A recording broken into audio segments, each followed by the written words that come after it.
Welcome, everyone. I'm now calling this meeting to order. Please stand with us. We'll be led in prayer by Alderman Flores. Will you lead us tonight, sir? Yes, sir. And then after the prayer, we'll be led in the Pledge of Allegiance by Alderman Payne. Dear Heavenly Father, we thank you for this day, dear Lord. We thank you for this gathering. We thank you for the opportunity to exercise democracy, Father. We ask that you give us wisdom in the decisions we make tonight and the decisions we make in the future regarding the city. And we ask that you bless all those that are here and their families. In your precious Son's name we pray, in Christ Jesus. Amen. Amen. I pledge allegiance to the flag of the United States of America and to the republic for which it stands, one nation, under God, indivisible, with liberty and justice for all. First on the agenda this evening is the approval of minutes for the April 5, 2022 meeting. So moved. We have a motion by Alderman Hoots. Second. We have a second by Alderman Payne. Is there any discussion? Hearing none, roll call. Alderman Payne. Yes. Alderman Kelly. Yes. Alderman Hoots. Yes. Alderman Jerome. Yes. Alderman Wheeler. Yes. Alderman Flores. Yes. That motion carries. Next on the agenda, we have a request by Mr. Ronnie Pollard to speak at the meeting. Is Mr. Ronnie Pollard in the audience? No? Okay, we'll move on. Next on the agenda, we have a request by Mr. Andrew Durham to speak. Is Mr. Durham present? Please come forward. Good evening, everyone. Good evening. Good evening. My name is Andrew Durham. I'm a citizen of Southaven, resident, property owner. I'm here tonight. My understanding that we're going to discuss medical marijuana. Yes, sir. Well, I want to discuss that until I put my witness to the medical marijuana. My name used to be Sergeant Durham. I'm a combat decorated disabled veteran. But due to a very bad back injury, my career was cut short at a young age. So now I'm in my elderly years, so you can only imagine what I'm going through now. Southaven has a very large, forgot about veterans residence. If you ride around, you see the DV on the tag, the handicap stick on the tag, the military retired tag. We're less than 30 miles from a large naval base. We got a big VA hospital down the street, less than 10 miles. But for some reason, we're forgotten about. For guys like me, 2017, the president cut off opioids. And the first thing he was able to cut was the VA hospital because it was a federal agency. Well, who got stuck in that? Guys like me, the guy with all the metal and screws in his foot, with all the metal in his neck, the neck surgery, the cervical stenosis, the sciatica. So we stuck with not being able to sleep with the PTSD, not being able to sleep with rolling over in pain, from the floor to the couch to the recliner. But nobody sees that but our spouses and our kids. I lived in California, Riverside, California for a couple of years because my kid went to college out there, so I had to do a residency. Around the corner was a dispensary. So my kid was telling me, Dad, you need to come out here and try this. So I went out, I tried it. I was able to sleep. I was able to rest during the day when I need to take a nap because I didn't get enough sleep that night. Now this dispensary had an outside armed security guard. Had handicap parking, had everything like a regular business. You walked into a lobby. In that lobby, you met the clerk. She took down all your information, your driver's license and everything, and checked you out. There was a vaulted door to the left. That door was open. You go in that door, there was the merchandise. And behind that, the merchandise, was another vaulted door where they kept the supplies. And at night, they took everything up and put it behind that other vaulted door. So you basically needed a dump truck to break into this place. And it was funny that the only place that was getting broke into was the Walgreens next door. The Walgreens was getting robbed once a week. But the dispensary never got robbed, never got broke into. So when you all decide to make your decision about this, I hope that you all consider the disabled vet community that we get. Because I started to bring my medication tonight, but it wouldn't fit in the Walmart bag. And I'm not the only one. It's a lot of us. I have a group of friends that for any given day, we call each other and need one to come pick the other one up and give them a ride. There are days I can't even put my shoes on, but nobody sees that but our family. So I ask that you all think about us when you make this decision, that this can help us.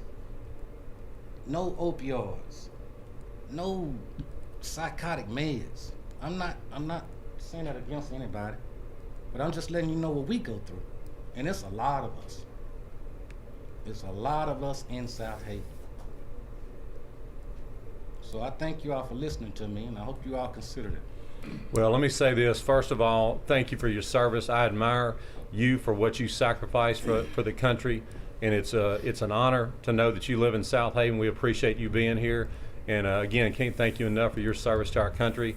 Obviously, I know that people are busy with their schedules. They don't have time to come to all of our meetings. In previous meetings here, I made many public statements that mirror a lot of what you said. I have no qualifications whatsoever to walk in your shoes, but I do know people that experience the same things that you do. And so in previous comments that I've made publicly in advocating for medical marijuana, I've used what you said as an example. I can't say it as well as you just said it, and I appreciate so much your testimony, bringing it here for the public to see. But I want you to know that in Southaven's situation, and I'm not speaking for the board members, I'm just speaking for me, that's been the goal from the beginning. That's what changed the opinion for so many people in Mississippi to do something different and to bring something here is for exactly what you said, is to help the veterans, to help the children, to help all people who have chronic pain. And I'm a 100% believer. I'm a strong advocate for medical marijuana. If you go back and watch the previous videos, I won't bore everybody and waste everybody's time by saying the same thing over and over again, but I'm with you 100%. And I want to bring medical marijuana to Southaven. The only delays that have happened here, we're about to tell you when we get down to the agenda. If you'll stick around, if you don't mind, it's not far down the agenda. It's item number 11. And we're going to go through the history and our stance in Southaven, what we're trying to accomplish. And when you walk out of here tonight, it'll make a whole lot more sense to you. So if you'll stick around to item 11, that'll answer all your questions. But again, thank you for coming tonight. Thank you for your testimony, and thank you for your service to our country. Thank you all so much, man. Thank you Yes, for your sir. service, Thank sir. you. Thank you. Next on our agenda is a resolution for the Southaven Fire Department for surplus and transfer property to the city of Vardaman, Mississippi. Yeah, this is going to authorize the Southaven Fire Department to transfer equipment to Vardaman, Mississippi in exchange for $2,000 under 31-713 intergovernmental transfers. Vardaman has agreed to the transfer. The reason we're needing to transfer it is that the parts have become too hard and too time-consuming for the city to get for this equipment, and we'll be getting different equipment to replace it.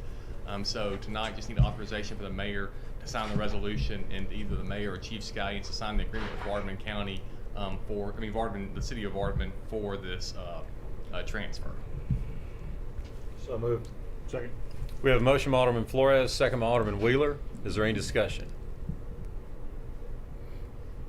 Hearing none, roll call.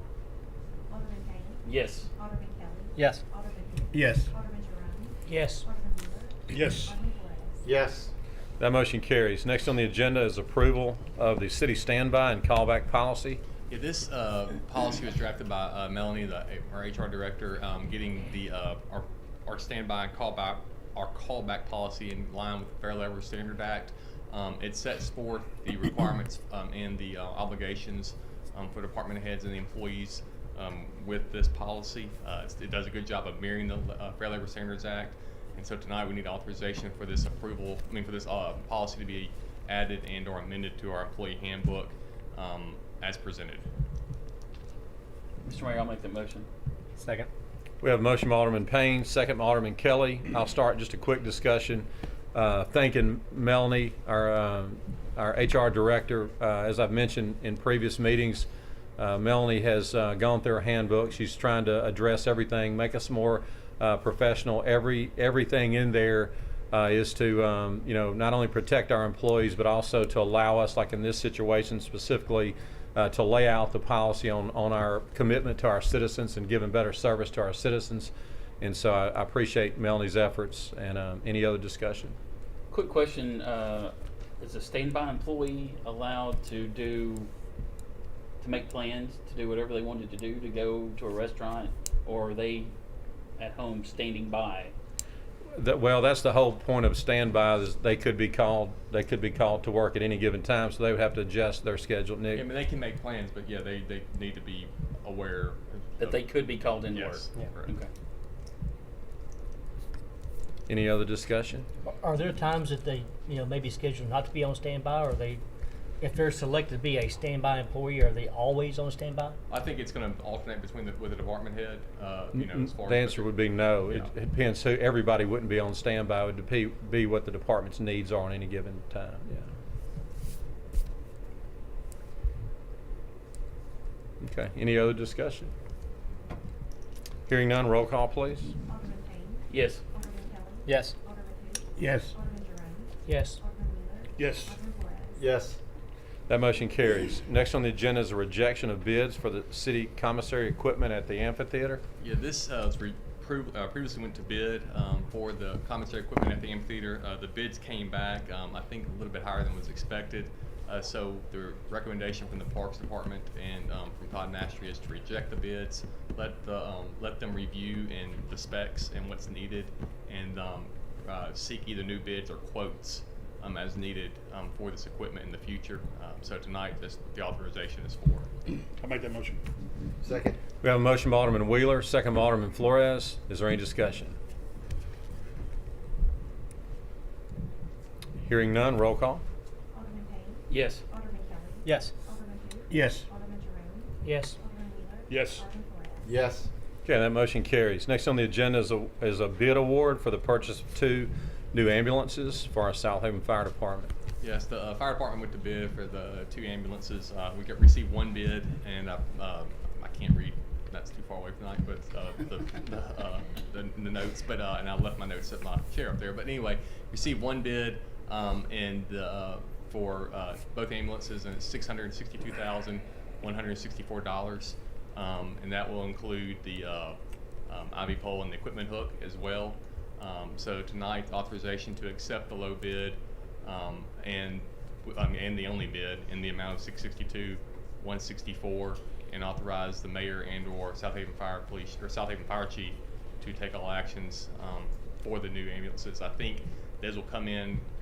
Chief Scaggins, correct me if I'm wrong. I think those will be in next budget year, correct? And so it'll be a next year budget item. But for delays in shipping and supply chain, go ahead and get these ordered so that we can move forward with having those for next budget year.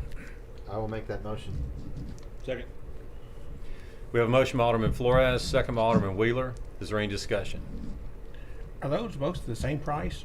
One of them looks like it's 62, 600. $40,000 more.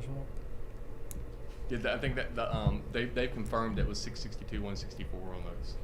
So on the bid submittal. Okay, because one of them says 622, 164. Yes, sir. Okay. Any other discussion? Hearing none, roll call. Alderman Payne. Yes. Alderman Kelly. Yes. Alderman who? Yes. Alderman Jerome. Yes. Alderman Wheeler. Yes. Alderman Flores. Yes. Okay, that motion carries. Okay, next on our agenda is our discussion, as we mentioned earlier, of the Mississippi Medical Cannabis Act of 2022, Senate Bill 2095, and all this was in the discussed and passed in the 2022 regular session of the Mississippi State Legislature. So just as I promised earlier, just to back up and summarize, I'm going to try to do this kind of quickly because we've had a lot of discussion about this.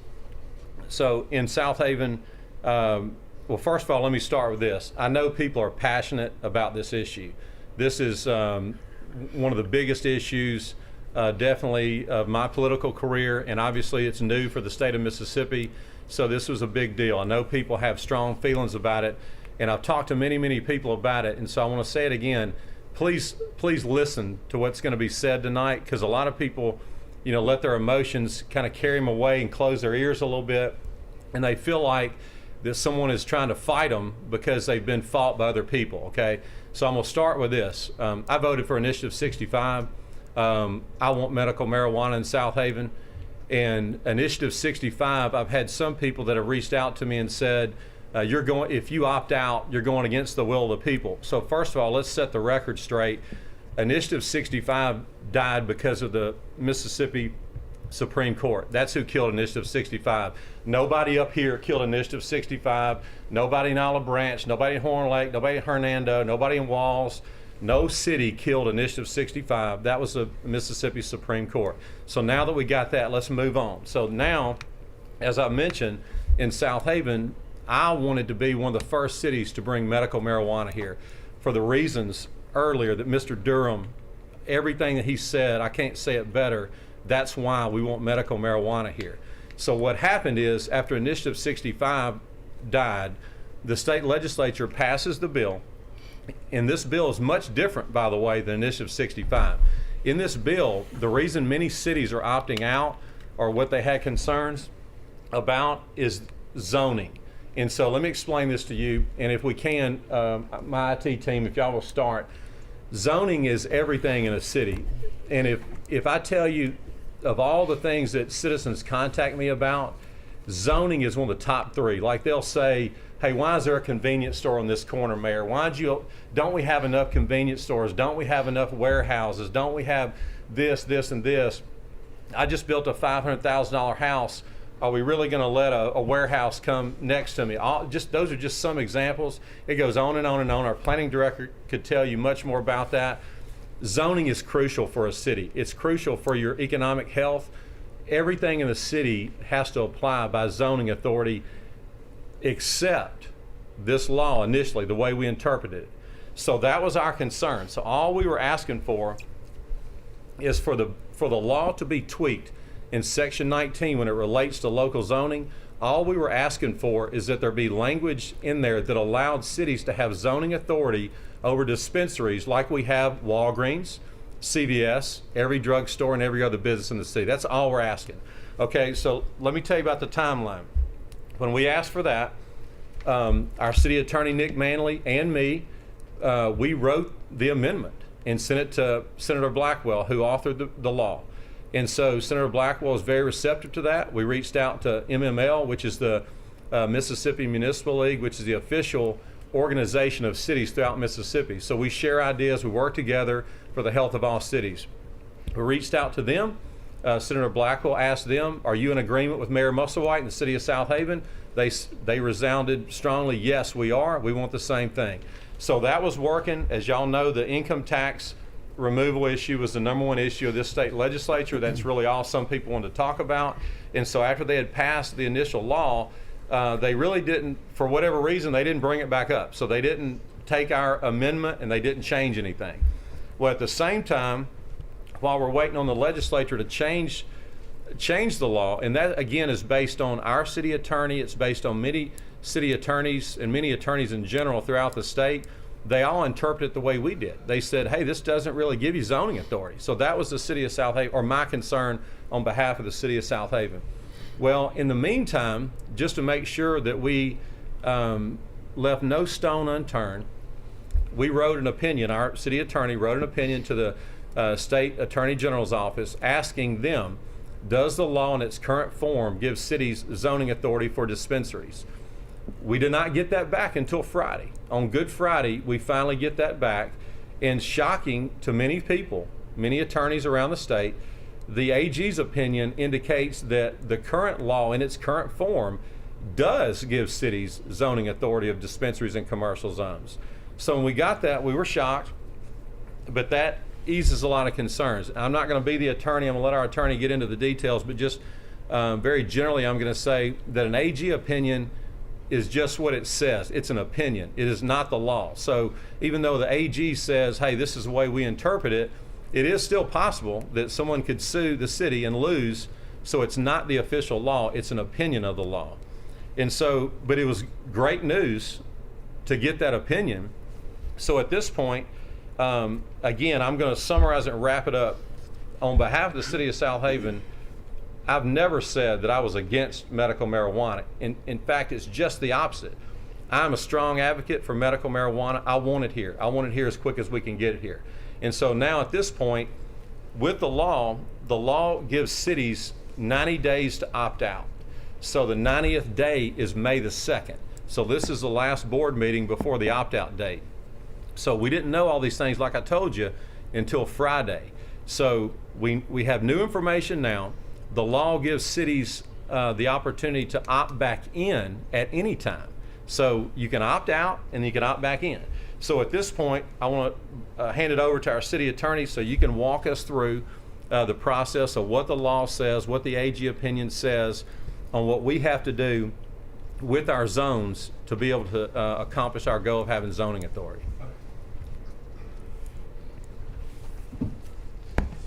Just as a brief bit of background, as the mayor noted, we did write for the AG opinion. I think it may have been late February, early March. Received the AG opinion back on Friday, as the mayor noted, Good Friday. The opinion, which is obviously addressed to the mayor, gives the interprets the marijuana, or I'm just going to call it the Cannabis Act, to allow for the city to zone within commercial zones. So the way, not to get into all those details, but so therefore it basically indicates and opines that the city can zone medical or marijuana dispensaries within commercial zones within themselves. So in other words, if you have a C1, C2, C3, you can zone it within those zones where you can allow it in C2 but not C1. And also, as part of the opinion, we got specific enough to even ask, could we create a separate medical medical district or business or medical commercial district as well, which would be in the center of the city where the hospitals and doctors' offices are in that area. And according to the opinion, we can do that as long as it's part of our comprehensive zoning plan. So we talked to the mayor some today and obviously on Friday as well in reviewing this issue. As it stands right now, we do not have those things in place. We do not have the commercial zones set up as we need to be. Obviously, we need to look at that. We need to look at our comprehensive plan. And by law, that requires us to have certain notice days, certain requirements in place, certain times to give notice when you change zoning like that. Because obviously, like I said, we found this out on Friday. We hadn't enough time to react by today. And so under the opinion, we had that authority to do those things as opined by the Attorney General. It also allows us to expand the 1,500 feet as well. So the current law requires dispensaries to be 1,500 feet from each other.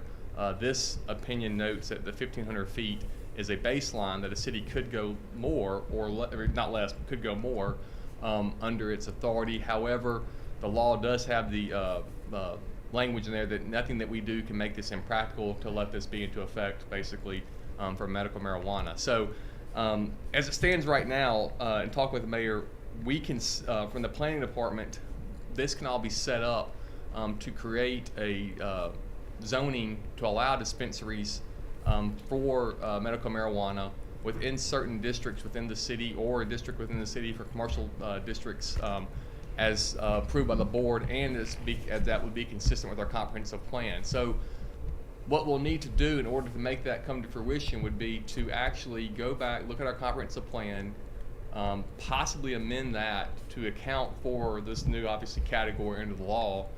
In addition to that, then rezoning and creating areas or an area where this would be allowed under our commercial, under new commercial uses or a medical commercial district within the city. The concern before all this was the way it was written was it said medical dispensary, marijuana dispensaries or cannabis dispensaries could be in any commercial zone or where it's not prohibited.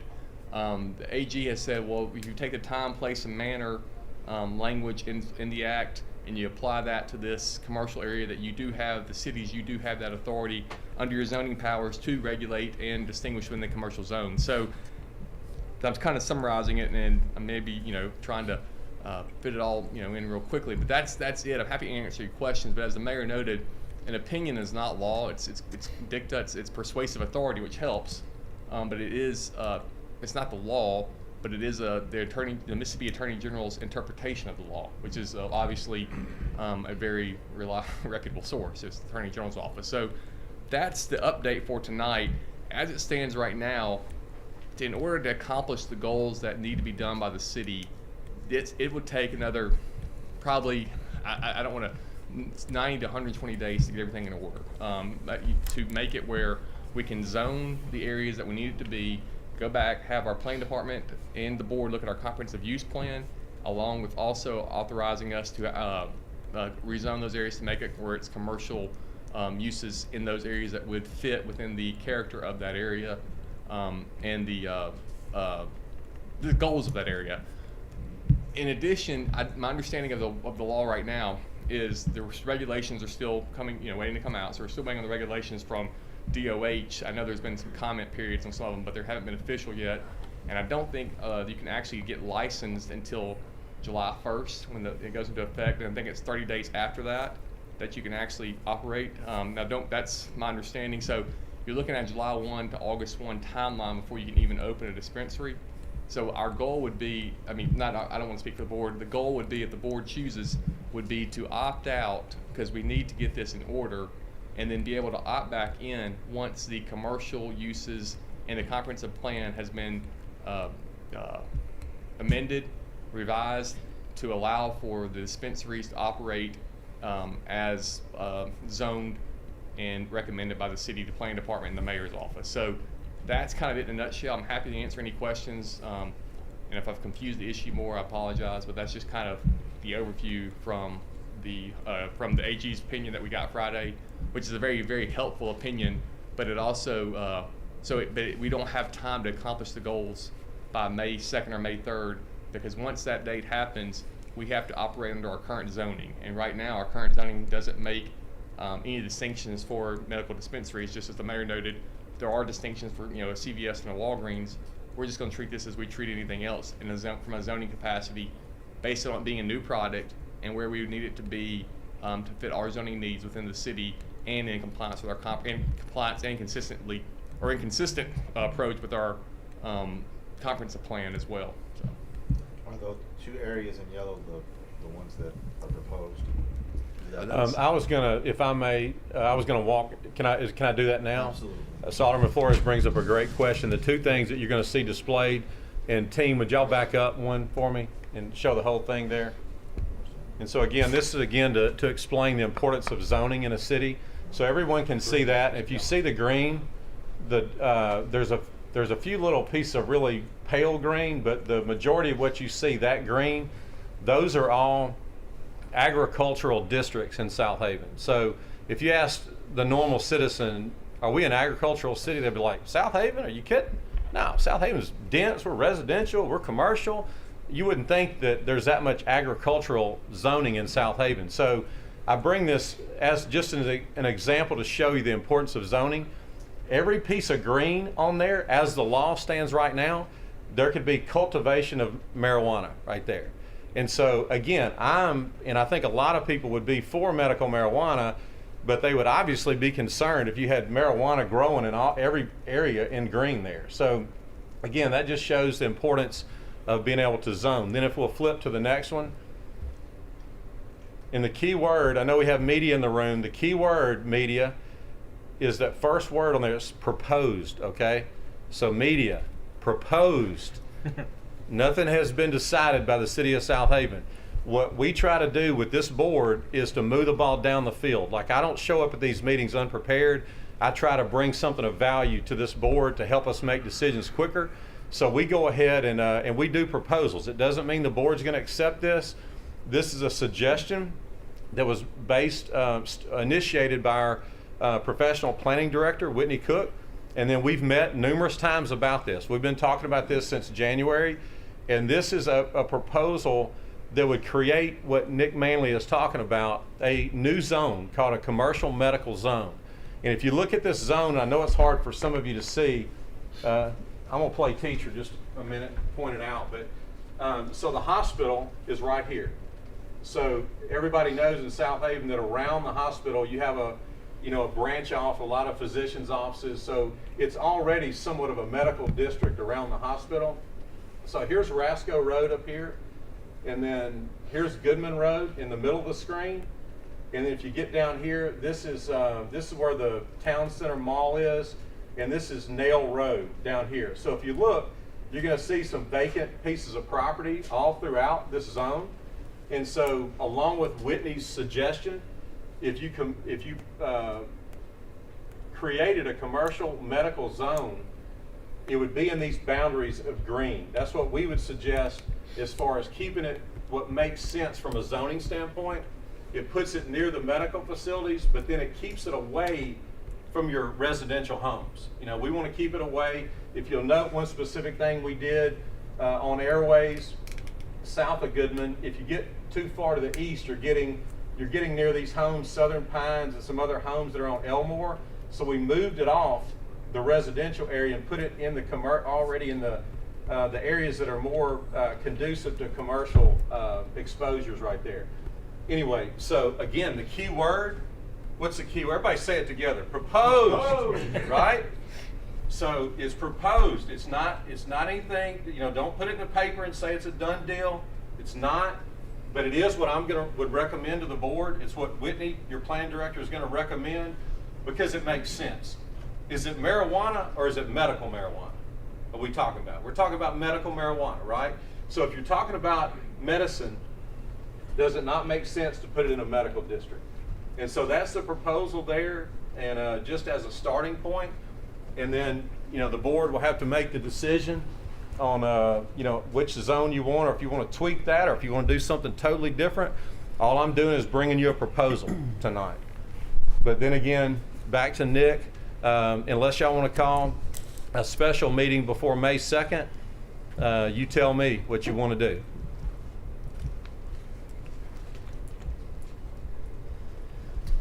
Well, we wouldn't be able to accomplish the rezoning except by calling a special meeting anyway, because you have to do the advertising. and No, stuff I'm like that. saying you have to make a decision before May 2nd if you're going to opt out or not. If you're going to if you're going to take the advice of your city attorney, you would opt out until we have time to get the zone set up, and that's according to the AG opinion. Then when that's done and ready to go, then if it's your choice to have medical marijuana, you would opt back in at that time. So as soon as we get that done, we could opt back in, and it's all go. Yeah, and to Alderman Hoot's point, no, you couldn't get it done before May 2nd or May 3rd. I think you could get it done by, and Whitney, I don't want to speak for Whitney, but you would amend the plan and to do everything. You're looking, I think, at 9 to 120 days. Is that somewhere in that time frame? So I think by the end of the summer, you could have it where you could get this zone. Now, depending on how fast the board and everybody moves and the planning department, by the time you get that done, these zones created, we amend the comprehensive use plan, I think you could then opt back in and then be able to have it zoned correctly, because that's required before the individual or the entity can get the medical dispensary license or marijuana dispensary license. They have to have approval from the city for zoning before they can do that. So as part of the approval process, they have to have the permit has to show that they are compliant with the zoning of the city, and so that can be done once we get these parameters and the zoning revised, contingent on how the board wants to proceed from that. But in the context of dispensaries, depending how how the board wants to proceed in that regard. It is important to note too, as far as the timing of getting that done, what Whitney and I discussed was trying to encompass all the properties, that would make sense. That's why we went south of Goodman, because if you see, there's vacant properties there, and then there's properties like around Clarington, the corner of Clarington and Airways. That's ideal. I mean, it's right across from the hospital. It's a vacant piece of property. It's ideal for a dispensary. And so my point is, the larger you make the zone, the longer it takes to get the zoning done, because you got to go through zoning hearings and everything else. But we felt like we made it large enough, or proposed it to be large enough to where you would have, adequate opportunities for business people to come in and put the dispensaries there. So that zone down Airways would include the east side of Airways, where you have offices, doctors' offices, and property on that side of the street. Yeah, once you get south of Goodman, it's Physicians Cove, and it's about right. I think, yeah, their Physicians Lane is right here. Yes. And you already have medical facilities in there. Then it's kind of hodgepodge a little bit. You got some industrial stuff in there, but when you get down further south, you know, these vacant lots here are ideal, you know. Yeah, and again, they're enough distance away, you know, from residential zones. If anyone had some heartburn about it from a residential standpoint, we try to put some separation in there and keep it more so, you know, in the heart of the commercial area. So, question, I guess, for Nick: if we did not opt out today, how soon could a dispensary or a potential dispensary file for an application to May 3rd. May 3rd?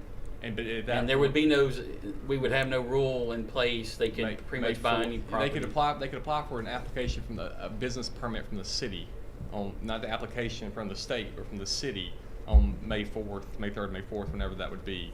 And so that then they couldn't apply for the application from the state until July 1. But the zoning that's in effect at the time of May 3rd or May 4th, unless something changes or until that changes, is zoning just like it would be for anything else. And so you'd have no really zoning classification for this. So you would just revert to the law, which would just say it could be in anywhere where commercial is located or not prohibited. We couldn't revert to the zoning that we would have potentially in place by July 1st. No. It would have to be the zoning that we had in place. No. Yeah, no, you'd have to go with the zoning you have in place now, because Right. you can't have prospective zoning that you would apply to this date. It can only be the zoning that's in effect at the time of the application, or it'd be an ex post facto type issue. So This would have to be in place prior to that. yeah, right. So you can't have people zone and then or do basically called ex post facto zoning. You can't do that after the fact. So that's your question. So, but they can't. In the way the dispensary, you can't apply for the through the state until July 1st. And obviously, the state's still in the process of getting their regulations and rules in order. And I know some of them are out for comment right now, but they have not been, in my understanding, officially adopted yet. Well, I think the mayor, thank you. I think you explained it beautifully. I'm very excited that we got a positive opinion from the AG. I can't speak for the rest of the board, but I feel pretty certain that they feel similar, that as long as it potentially leads to being able to sell medical marijuana for the people in Southaven that desperately need it, I'd be supportive of this plan, and I would be fine with opting out as long as we lead to this as soon as we can. Thank you. In the resolution, that will note that the city has the option to opt back in for dispensaries. So it notes that, to your point, Alderman Payne, it notes that the city has the option to opt back in once this is accomplished. And if you want anything else added to that or anything in this conversation, that can be added as well. Like if you want to make the motion to opt out and then make another motion after that to authorize the mayor's office and planning department, everybody to start working on the zoning for dispensaries. That could be that could be your second motion. That way it gives you in the minutes that there's stuff that's going on. And this is probably a Whitney question. Whitney, how long would it take to get the zoning to happen? Reasonably. Pending we have nobody opposing it as the private property owners, which they shouldn't, because we're not essentially taking any of the commercial zoning away from them. We're adding an additional use to it. So I don't feel like there's going to be any negativity to it, but pending we can get all of that addressed. We identify the parcels, we put up the public hearing signs, we put it in the paper, we address it in one big bulk hearing. I would say 60 days. Give myself a little bit of a cushion. Probably, like he said, 90 days. We'll need to look at our comprehensive use plan just based on the AG language. We could do that at the same time. Yeah, though. it could We could all run file it concurrently. It could all run simultaneously, so it could start moving pretty quickly. It's just it's not anything. It's not city requirements. It's state law requirements for hearing days and notice publications and number of days it must be for notice. So it's not anything the city would require. It's the state law that requires it. It is, and comprehensive plan wise, this is a medical area. It's a medical office commercial zone, so the comprehensive plan shouldn't have to be amended at all. But the zoning ordinance will have to be amended to add that CM zoning, and then we'll put it on the use chart that we've all looked at once or twice before, and just put the additional uses in there. So the most tedious work is actually identifying all the parcels that are gonna be involved, getting notice out to those property owners, and going through the formality of Planning Commission and Board of Aldermen. And then on the use charts, Whitney, I'll talk about this too, is we could handle some of the regulations, the 1,500 feet, the distances from churches and schools through the footnotes of a use chart, which could also expedite the process as well, doing it through footnotes of use charts as opposed to doing separate ordinances for that. So I think We'll to the point. simplify it as much as possible, Yeah, basically. because I noticed down here at the bottom of the bottom green block, I think that's probably a little close to a couple of churches down there on Elmore, so. It's 1,000 feet for churches, but a church can sign a waiver for 500 feet Right. under or have an agreement with the dispensary. So that's just, I mean, not, you're correct, Alderman Jerome, but that's just how the law works. So if the church wants to be 1,000 feet, they can make that. I know. I said it on a webinar. Oh, yeah, that's right. The other issue, though, is, and I think the city will be the one, and that will be the one measuring these things. So obviously, that's going to be not an extra burden, but a little bit extra work. And so, but it shouldn't affect the permit. I think the permit fee will still be $25 is what we propose for the permit fee, or maybe a little bit more based on the amount of work we have. So, to the mayor and to Whitney's point, we have been working on this since January, coming up with ideas. And that way, if we got this opinion that we got, we'd be ready to start moving pretty quickly. And we got it on Friday, and so this is why it's all we've got a pretty good head start on what we want to do on how we can make this feasible in compliance with the AG opinion as well. And as the mayor stated, if there's something, these are fictional lines right now. So, I mean, if there's something that concerns you, we can always address it, pull it back, move it west, move it east, north, south. What we're trying to do is create, like we said, the medical area around the offices in the medical district, but also keep it central to the city, so it's, you know, no further away from the west side or the east side I or the like those south two side. So areas. it just seemed very centralized for us. That makes There, sense. there won't be any kind of adverse effect on the people who are already operating businesses there once we change this to a medical district. I mean, the commercial businesses there, there's some shops and stuff like that. I mean, I can't speak on behalf of private property or private I mean, business owners. what I'm saying is we won't restrict anything that they're doing now. No, that's what I'm saying. Basically, what we're going to do, and this is why I do not see any opposition to it, is we're going to still allow everything that's already in that area allowed. What we're going to do is put, in addition to that, we're going to have the dispensaries allowed in this specific area. So it should not prohibit anybody from doing what they're already doing. Cool. And that does bring up another point. When you allow something in a zone, it doesn't mean the city's bringing it there. It doesn't mean Right. the lots that I pointed out, it doesn't mean that there's going to be a dispensary in all of them. It's still the private property owner's decision. Do they want to sell, to this investor that wants to, build a dispensary or not? So, so then after we do our part, setting the zone up, then it's free enterprise system. We get Right. out of the way and let them do their thing. I don't see anything wrong with what your proposal is here because, I mean, it sounds to me like at the very most, we may delay somebody 30 days because of the time factors here. I mean, we're all trying to work for the same goal. At the end, I think, that everybody has the desire for the city to be able to provide this service. Right. So I think this is a good option. I think this is the path that we take to get this approved for the city Right. and for the citizens. I think so Because too. I think I can speak for all of us. If I can, I apologize in advance. We all want this, Oh, yeah. but we have to be prudent to protect what we've all worked really hard for the last 9 years. Yep. And so I think this is the path to get there. So George, if you're going to make the motion, I would make the motion to start this as well, so we can get that clock rolling. That way, we're really overlaying maybe 30, 40 days at the most, Well, 60 days at the most. Just Alderman Flores, we would want to make a motion to opt out, and then Right. you could make Yeah, a I'm motion. talking about afterwards. Yeah, and I can make the motion to Correct. start working on creating these districts in accordance with the AG opinion to authorize for the city to move forward, and that will then give us the approval, or Whitney's office to get the approval to move, Kinda get started. on everything. So this could hopefully be done, I don't know, next 60 to 90 days ideally. September 1st, the latest. Oh, possibly. I would think September 1st. I think we can move pretty quickly. We've got a great GIS system that identifies ownership. I can send a mass mailing. And like I said, we can file all of this concurrently under one formal hearing for Planning Commission and Board of Aldermen. So I think we can get it, like I said, the only holdup would be if a property owner opposed it for whatever reason. I don't understand why it would happen. We may have to just pull that piece of property out. But we'll have to give them time to respond to the letter that we send out, and then we'll move on from there. I think this is the way to go. Yep. I think it accomplishes the purpose of what the spirit of the law, but it also accomplishes the needs of the citizens and what we want to do here. But if we were to opt in right now, none of this happens, and then Correct. everything that we worked for could all be gone because you could put them anywhere you wanted to. But I think this gives everybody the option that we need. And this, like I said, this would just apply to dispensaries right now. Obviously, we can Correct. look at other things moving forward, but this, you can opt out for certain things and opt in for certain things. So tonight would be a complete opt out. You can opt in for certain things as well when it comes to that time once we get there. And research facilities. Yes, sir. Yes, sir. And then it is important to note too, for Mr. Durham and everyone else that has expressed themselves so well, the fact that, and I want to commend, Nick Manley, our attorney, and our planning director, Whitney, and I want to commend our board for being patient with us and working with us to where we are now, because it's not us doing this and trying to do it the right way is not just going to be a benefit to the city of Southaven. Already, this AG opinion that we initiated, we started these questions.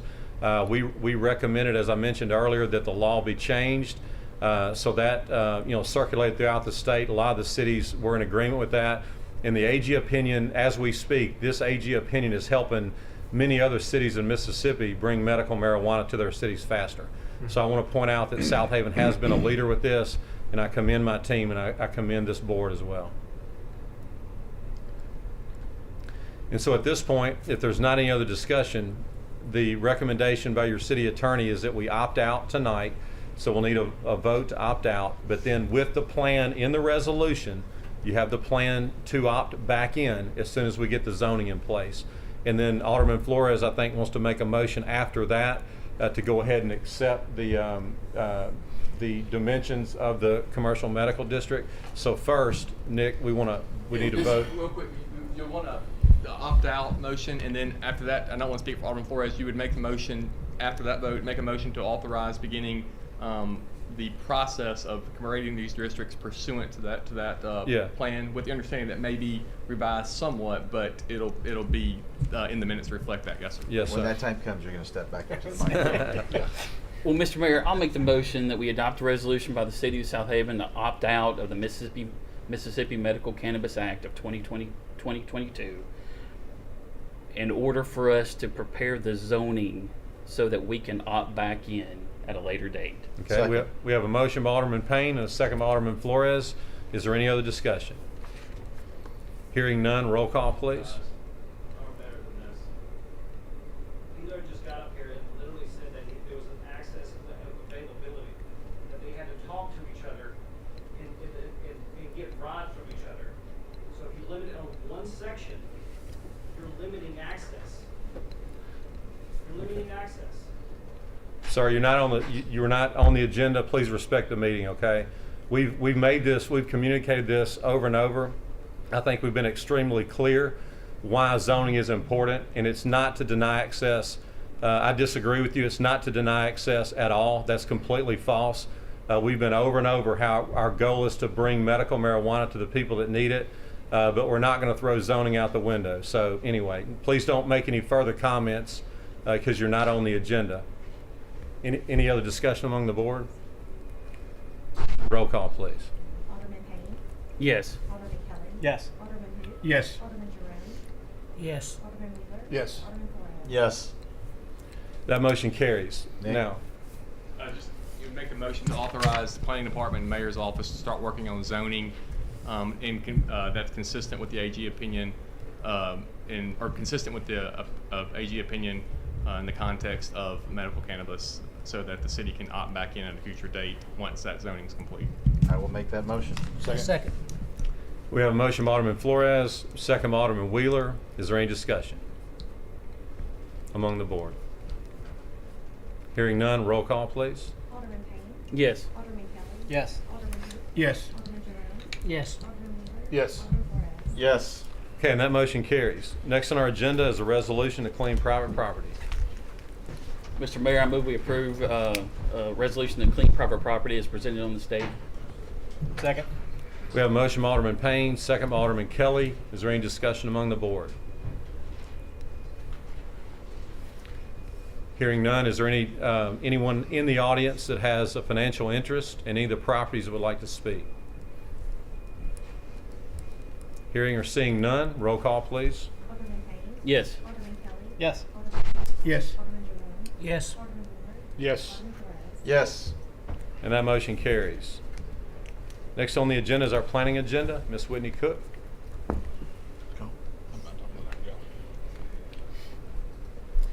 Yes, sir. We just have one item on the agenda, and this is for a conditional use permit to allow motor vehicle repair at 8410 Highway 51 North.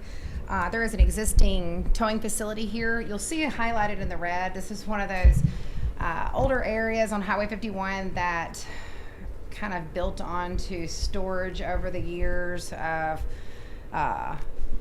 vehicles that didn't work, tires, equipment, and things like that. At this selling point, we were able to control the conditional use permit by putting the stipulation that no further storage can go on this site.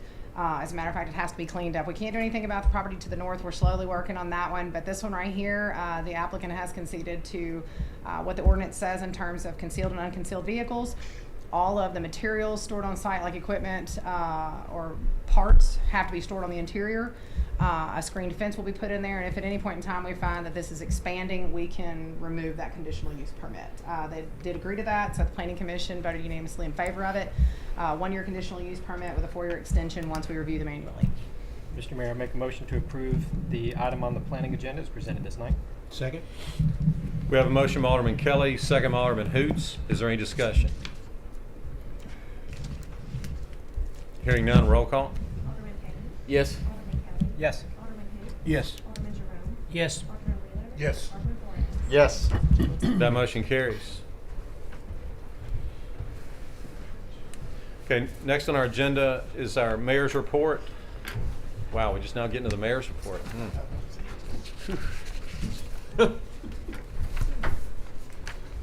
Springfest. Hadn't had Springfest in the spring since 2019. So what a great time that that things are better. You know, it's uplifting. It's safe to have Springfest again at this time of year, like we've had as a tradition. It's our 42nd anniversary. And so, again, I thank Christy Faulkner. She's a director of Springfest. She does an incredible job. And her last report to me today is we're ready to roll. Isn't that right, Christy? We are ready. Everybody's going to have a great time. And let me just tell you a few things about it. And I'm going to have to read one of them. I'm not an expert on barbecue. John Day, or Alderman Wheeler shouldn't have left us here. So our lot is full. Our teams, we're holding as many teams as possible. The feedback that we've gotten is our Springfest parking lot. The people love it. You know, they've been coming here for years. It's the first year in the spring they're getting to use it. They love it, and so they're very excited about that. And one of our guests is a man, y'all will know this person more so than I do, but a man named Myron Mixon. And Myron Mixon is, I'm going to tell you a little bit about him first. He's an American celebrity chef and competitor on the competitive barbecue circuit. He's a 5-time barbecue world champion and appeared as a judge on Destination America reality television show Barbecue Pitmasters. And he's also appeared as a judge on the barbecue show Smoked, as well as the show Barbecue Pit Wars. He's at Springfest this year. So awesome. Just 3rd time. So just shows you the magnitude of our event. It's the largest barbecue cooking contest in the state of Mississippi. We have people as far away as Illinois that have traveled here to participate. So again, appreciate your investment in our Springfest area and our parks to continue bringing people here and having a great time. I do want to thank our sponsors that have helped us this year with the Springfest. 95.3 The Rebel, Guest FM, Civil Link LLC, Arthur Gallagher Risk Management Services, Murphy & Sons Incorporated, Pepsi, Urban Arc Associates, Waste Connections Incorporated, A&B Distributing, TriStar Mechanical Contractors, Atmos Energy, Chandler Lawn Services, Entergy, and the Courtyard Marriott in Southaven. So we appreciate our sponsors for Springfest. So it is going on through Saturday, and the rides, Christy, everything's open. Rides are open. Open at 4 o'clock. So everybody's out there enjoying it. Okay, next thing I want to talk about. Y'all know that when we first realized that the city was going to get ARPA money, federal ARPA money, we started developing a plan. When we started developing that plan, the first thing on our list is the dispute and the need of change in our sewer system. And I'm just to recap. Memphis and the Horn Lake Creek Interceptor Sewer District, which is the entity that provides sewer for 44,000 people in Southaven and a total of 70,000 people when you combine Southaven and Horn Lake. We're in a pending lawsuit with the city of Memphis. Ideally, we want to win that lawsuit. We want to keep things the way that they are. But if we lose the lawsuit, we got to move to Plan B, and that would be redirecting sewer from the South Memphis treatment facility to a Mississippi location to dispense the treated sewage into the Mississippi River. Right now, there is an entity in DeSoto County called DeCrua, which is a DeSoto County Regional Utility Authority. And so it makes the most sense that if we did have to go to Plan B, that we would redirect lines to DeCrua. They would have to have an expansion. They would have to, first of all, agree to it because they're their separate entity. But that comes with a price tag of about, according to the engineers, about $230 million. So it's a serious, serious problem. We don't know how we're going to get there, but we did make a little bit of progress. We pledged $3 million of our $7.6 million in ARPA money to get matching from the state. Horn Lake did the same. The county threw in money as well. And so the state awarded us $10 million. So that, again, it's just a dent in the project, but we're grateful that it helps us take a step in the right direction. So I tell you all that to get to the point that we pledged that 3, so now that leaves us with money left. Now we know what we have left over, and so we have the money to do other drainage and sewer projects. And so my suggestion is to bring this back on your radar. We've talked about this in the past. Carriage Hills Estates. I know Alderman Kelly and Alderman Payne specifically have had many conversations with the homeowners there. There's a problem in this residential subdivision that's about a $500,000 repair. Well, as y'all know, that we budget for drainage repairs every year in our operating budget, we budget $500,000. So if we did this one project, it would eat up the whole year's budget. So that's why we haven't done it. We created a drainage policy years ago that gives the best cost-benefit ratio, and we prioritize the projects in that manner. So obviously, because of that, this project has been pushed back. It's my recommendation, again, it's my recommendation to you that we allocate $500,000 to that, and that we go ahead and start bidding that project. There's another serious project that's very expensive to repair with annual operating expenses. The subdivision of Autumn Woods, which is at the corner basically of Rasco and Sweeney. Years ago in 2005, there was a major flood that occurred there, and it was because of some detention malfunctions due to the industrial areas in that area. It caused flooding in many, many homes. It was a mess. Since then, the city went in and added a large detention pond, which has pretty much corrected that problem. But now, this subdivision was built in the early 1990s. But now we've learned that there's a major drainage culvert that goes through that subdivision that has perforations. And so now what it's happening is it's causing sinkholes throughout the whole community. We've been working our tail off, our public works team, going out there and patching it. Every time a citizen calls, we go out there and we put a Band-Aid on it. We do the best that we can, but it's never going to be solved until we remove this large culvert that goes through the middle. It's a very expensive project. It's estimated recently at almost $2.2 million. So it's my recommendation to the board, and you don't have to make a decision tonight. Again, I'm just putting this on your radar. It's my recommendation that we leave out of the $7.6 million, we allocate $3 to this Memphis sewer issue, $2,150,000 for Autumn Woods, and $500,000 to Carriage Hills Estates. That's what I would recommend that we do with the money. It all qualifies for the federal money. So that's my recommendation. We would need to go ahead when the board makes a decision. We do need to go ahead and start preparing the bids for these, because there is a time limit that we have to use the ARPA money. And so as soon as possible, we'll need to know, what the city wants to do with the money. But I'll just open the floor for discussion. That's just knowing the needs of the city, the things that people approach me about, and knowing our budget, and knowing, how rare it is for us to have opportunity to have this one-time money. And these problems, like I said, that we've bumped back, we've made them a lower priority for valid reasons. I just think this is an opportune time to solve two big problems for our citizens. Completely agree with that. But anyway, just open up the floor. Y'all talk to me a little bit.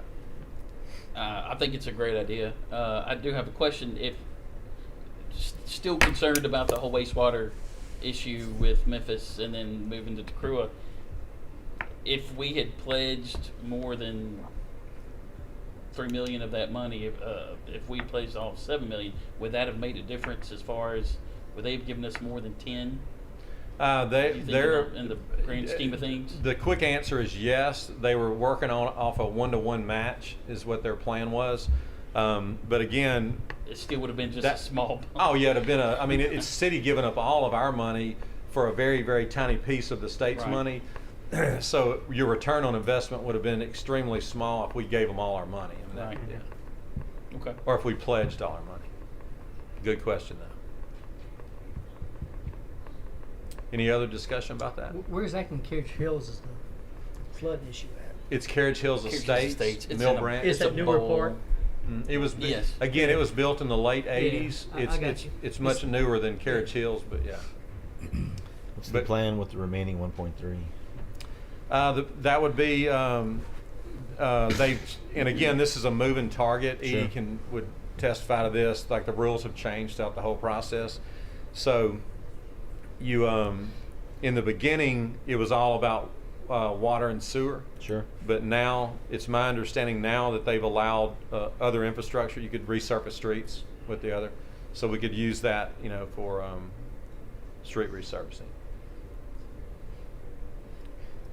But the other thing I would caution you or remind you what you already know, these are estimates for these two. Yeah. Things are crazy right now. You got to leave. Yeah, so we don't know exactly. We could go bid them and they, maybe get some bad news. So it would be my recommendation to leave that cushion there in case we got some bad information with the bids. Until after we receive bids. Yeah. Do we need to make a motion for that? We could. Like I said, if y'all want to, we can go ahead and get going with that. But it would just be a authorization to bid those two projects. Yeah. I'll be happy to make that motion. I'll second it. Okay. So we have a motion I was waiting for by Alderman Kelly, a second by Alderman Payne, and your motion is for both of those, correct? Correct. And we would refer to those as the Carriage Hills Estates Drainage Project and the Autumn Woods Drainage Project. Yes, sir. Is that your motion? Mm-hmm. Okay. So we had a motion. Was there anything? Question? I was going to say, in your as part of seeing drainage, we make a finding that it's going to be for the benefit and welfare of the city as well, since we're using those ARPA funds, which you can, as the mayor noted, so that the motion will include that too as well. Pretty sure I said that. Didn't you say that? I did. I heard him say it. That's what I heard. Heard him say those words. We appreciate you, Nick. All right. So we had a motion and a second. Is there any other discussion? Hearing none. Roll call. Alderman Payne. Yes. Alderman Kelly. Yes. Alderman Hicks. Yes. Alderman Jerome. Yes. Alderman Flores. Yes. Okay, and that motion carries. The next thing on the mayor's report is just to remind everyone that when we had the extension of our tourism tax done recently, we still are working on, again, about bringing information to you. I don't want to bring a lot of questions to you. I want to bring answers to you. So we're doing some groundwork on a proposed 4-year parks enhancement plan, but we're not there yet. So I'll update y'all. And that, again, it doesn't mean that I'm saying, hey, this is what we're going to do. I'm going to bring it to you and say, this is why, because of the data and the cost and the benefits, this is why I would recommend that we use the money for these things. Then that'll open up the discussion, and we'll, as a board, y'all will decide how you want to use the money. But the report tonight is I'm not there yet. I need more time. Yes, sir. This is going to be including some of our local parks too this time? All the neighborhood parks. Yeah. He just said he's not there yet, Charlie. Let's move on. Hey, But Alderman Hoots, what did I say at our last meeting? You know what I said. Yeah, I just want to. Would you repeat it for me? Yeah, you said that's what we're going to include, so I just want to Right, make sure. a massive neighborhood parks enhancement plan, right? So I missed trying to get a plug in for him as we're going Yeah. here. Yeah. It's been well stated. But yeah, again, that's going to be you and your associates' decision on how the money. But if you're asking me as a mayor of the city, am I going to recommend a neighborhood enhancement plan? I've been talking about that for months. Absolutely. And again, just to recap, I've said all along since 2013 that my recommendation, with a limited amount of money that we've had, and we've had to fight like a dog to keep it, y'all know that, is that we would take that money and invest it in the revenue producing operations first. And we did that. And wow, has it been a success. Look at the tennis, the soccer, the Field of Dreams playground, so many different things. It's not just baseball, all the different, Greenbrook indoor. I mean, we could go on and on about the investments that we've done. And I'm not even getting into that, but your tourism tax, your sales tax revenue is through the roof. And it's things that are producing revenue. So if you're the genie and you told me I had one wish, you know what I wished for? 2 wishes. So I took the first one and we built the parks that produce money. Now we have that money for the second wish. Now we can go into the non-revenue producing parks, which are the neighborhood parks. So the report is, it's that time. In my opinion, it's that time. We have done well with the revenue producing enhancements. Now it's time to get into the neighborhood parks and do some things there. That's similar to what I said last time. Right? We just make sure the media gets it right. Yeah, okay. No. Charlie gets it right. I can, Well, if I he can didn't play say the it, I game. would. I can play the game too, so if we want to keep playing, we'll keep playing. But anyway, any other discussion about that, we will be, again, coming back to you with more details in the near future. The next thing, Alderman Hoots, I appreciate you bringing up the golf cart ordinance last time. And so we did have that on the shelf just because we've been a little bit busy. So when you brought that back up, we did bring that back off the shelf. We've had numerous meetings with Police Chief Whitney, Nick, talking about it. The law that changed last year created this golf cart ordinance, but as I stated, it puts a lot of burden on the city, like different hoops that we got to jump through. So that was why we delayed it. We want to look and see, what's the best way for us to do it. And so when we were talking about it, Nick brought up some great points, and we definitely need to do it, whether we like it or not. It needs to be consistent with the state law, which requires inspections of the cart. Like, it has to have certain safety features on it. The city has to issue a decal to show that it's been approved. And so that's work on our end. And then we have to have a map, which based on Chief Moore's recommendations last summer when we were talking about it, and we agree that the easiest thing and the easiest, most practical way to do it would be to say that golf carts would be allowed on city streets that have a speed limit of 25 miles per hour or less. And if you do it that way, you don't get into like, well, this subdivision can have them, this one can't. It just becomes a nightmare if you start trying to police that. So 25, and Nick has, again, prepared a resolution that will be on next board meeting's agenda that is consistent with state law. And it says that the carts would be allowed after they have their decal and inspection, be a $25 inspection fee. We can change that if y'all want. They can be operated on streets that have a 25 mile per hour or less speed limit. In addition to that, intersection crossings that are controlled and that have a pedestrian crosswalk. That way, like if you're trying to get just across an arterial road, you're not going to drive on the arterial road, just trying to get to another 25 mile per hour or less. You can cross it as long as it's controlled and has a pedestrian crosswalk for safety. So we've done that to keep it really simple. And then in that would our police would make the decision on, when people would come in. It could be any hours, but we'd have somebody there, that would they would come in and we would inspect the cart and give them the decal, collect $25, and then the enforcement of it. Obviously, you have to be by state law, you have to be a licensed driver. You have to be 16 years old and have a license.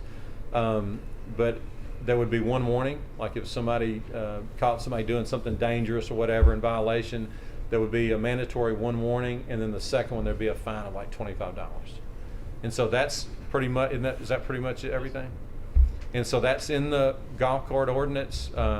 Chief Moore met with us, Nick, Whitney, myself. We feel like it's a good, simple thing. Could add more quality of life to our citizens that want to want to take advantage of their golf carts. But it'll be on next meeting's agenda for discussion between then and between now and then, and now too, if y'all want to add anything to that. I think the only thing we left out that was discussed in our ordinance committee meeting last summer was parking, and what our group recommendation is that that's really not the issue. I mean, obviously, if you're traveling in a golf cart, you gotta have somewhere to put it. So you would allow them to park in a vehicle spot just like you would a vehicle, because you definitely don't want them like lined up on the street. But anyway, any other discussion or ideas about that? Okay, that'll be on the, like I said, the next agenda, and the board can be asked to vote on that at the next one. And that's all I have. Is there any other questions for me from the board? Okay, we'll move on, and next on the agenda is our personnel docket. Mr. Mayor, I move we approve the personnel docket as presented on this date. Second. We have a motion by Alderman Payne, second by Alderman Hoots. Is there any discussion? Hearing none, roll call. Alderman Payne. Yes. Alderman Kelly. Yes. Alderman Hoots. Yes. Alderman Jerome. Yes. Alderman Flores. Yes. That motion carries. Next on the agenda is our city attorney's legal update. Nothing tonight. Nothing else? Okay, we'll move on. Next on the agenda is our utility bill adjustment docket. Mr. Mayor, I move we approve the utility bill leak adjustment docket as presented. Second. We have a motion by Alderman Payne, second by Alderman Kelly. Is there any discussion? Hearing none, roll call. Alderman Payne. Yes. Alderman Kelly. Yes. Alderman Hoots. Yes. Alderman Jerome. Yes. Alderman Flores. Yes. And that motion carries. Next on the agenda is our claims docket. We just have one, correct? Mm-hmm. Mr. Mayor, I move we approve the claims docket in the amount of $3,887,811.48, including demand checks. Second. We have a motion by Alderman Payne, second by Alderman Flores. Is there any discussion? Hearing none, roll call. Alderman Payne. Yes. Alderman Kelly. Yes. Alderman Hoots. Yes. Alderman Jerome. Yes. Alderman Flores. Yes. That motion carries. Next on the agenda is the purpose of determining the need for executive session. So moved. We have a motion by Alderman Payne. Is there a second? Second by Alderman Jerome. All in favor say aye. Aye. Any opposed say no. Ayes have it, motion carries. The need this evening is litigation against the Southaven Police Department, citywide personnel, and economic development within the city. Is there a motion to declare executive session? So moved. Second. We have a motion by Alderman Hoots, second by Alderman Payne. All in favor say aye. Aye. Any opposed say no. Ayes have it, motion carries. The mayor and board will now enter executive session.